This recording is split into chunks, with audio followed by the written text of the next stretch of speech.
Egyptian mummification.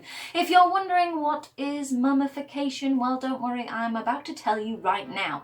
Basically, it's a rather lengthy and kind of gruesome process where you can stop a dead body from rotting away. Kind of gross, I know, but if it's done properly, then you can preserve a dead body for thousands and thousands and thousands of years. Let's tell you more.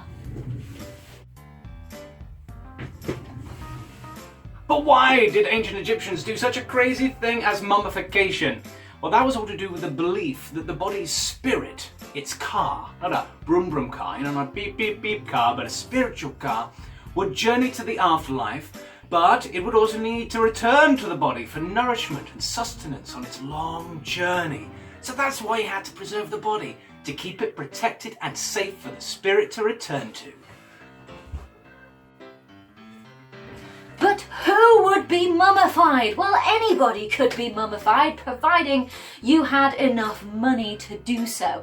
So it was mostly rich people like the pharaoh, like royalty, rich nobles, that sort of thing, and cats. Lots and lots and lots of cats. Whee! But how? How did they mummify a body? That's an interesting question, and it's a lengthy process. It took about 70 days to mummify a body, but we've broken down all the complexities into 10 easy parts.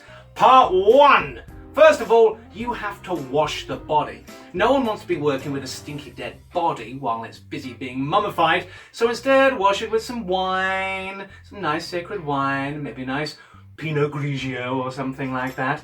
And then also some water. You can wash it with some water from the River Nile. That'll do nicely too. And this will help sanctify the body and prepare it for this very religious process.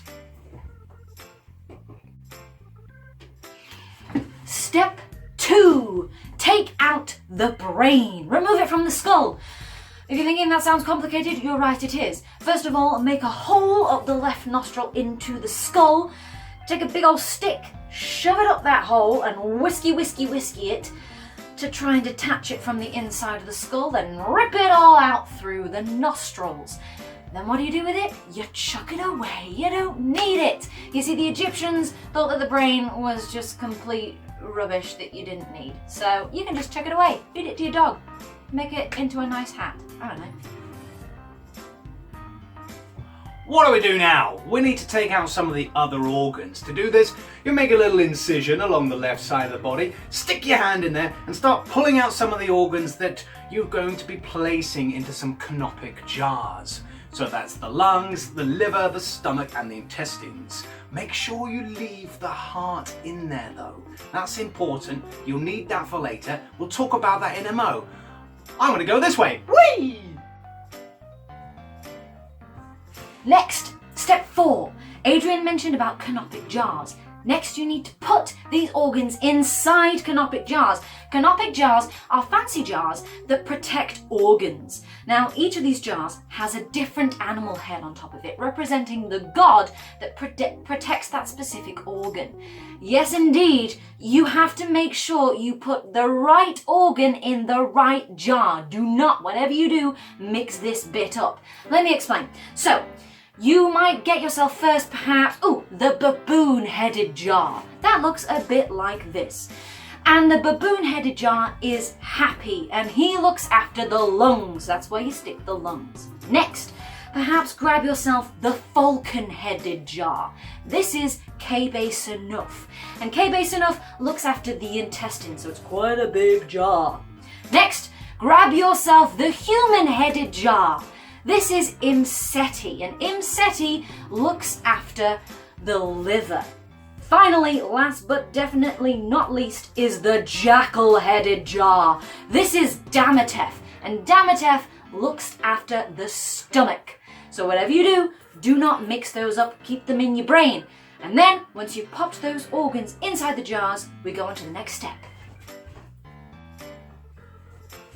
That is keeping the heart inside the body. I mentioned about it earlier, but why do you keep it there?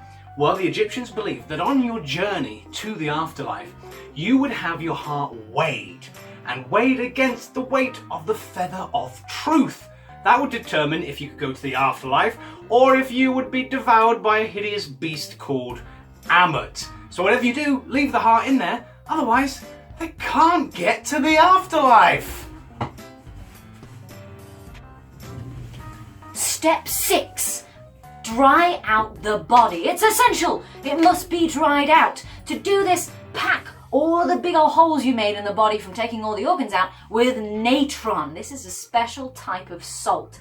Dries out the whole body. Now this takes an awful long time. In fact, you have to leave this body to dry out for 40 entire days. While this happens, feel free to go and do something else.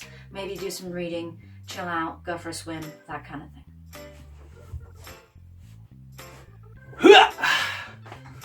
So, what do we do now? Well, next step, we have to pack out the body. It's looking very flat and squishy at this moment in time. You want to pack out the arms and the legs and the torso with rags or sawdust or some nice smelling spices.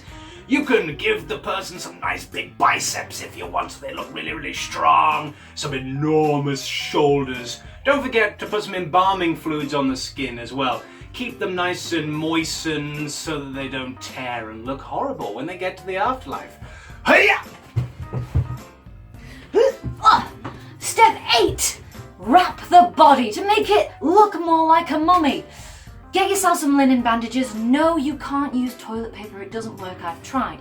Get yourself some linen bandages, ideally sanctified by a priest, maybe with a nice bit of oil on there as well, maybe some nice hieroglyphics on it too, and then wrap up the dead body. If you want your dead body to be able to use their legs, do some walking, maybe use their arms, do the robot, that kind of thing in the afterlife, then you have to make sure that you wrap each of the limbs, the legs and the arms separately before wrapping them together. Same goes for the fingers. If you want to be able to pick your nose in the afterlife, you need to wrap those fingers separately before wrapping them together. It's essential.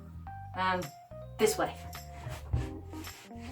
Yeah! Step 9! We're almost there, gang. You need to pop some amulets into the mummy. Stuff like an Isis knot. It will protect the body with the magical incantations to keep it super safe while that spirit gets to the afterlife. Ooh!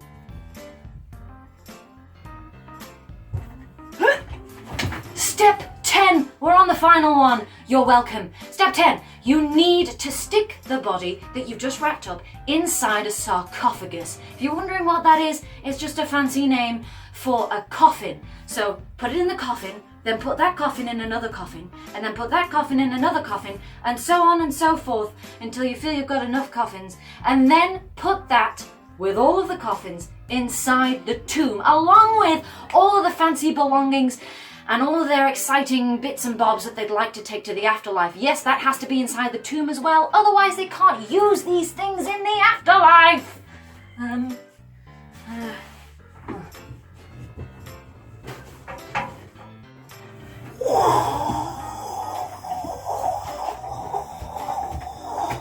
So that's it.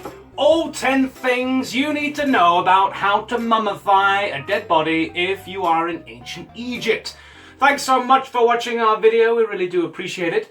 Feel free to like, share and subscribe, and then you will get all of our amazing new content. There'll be a little ding on your phone, and there will be smiling away. Just like this. Look at my smiling face. Bye!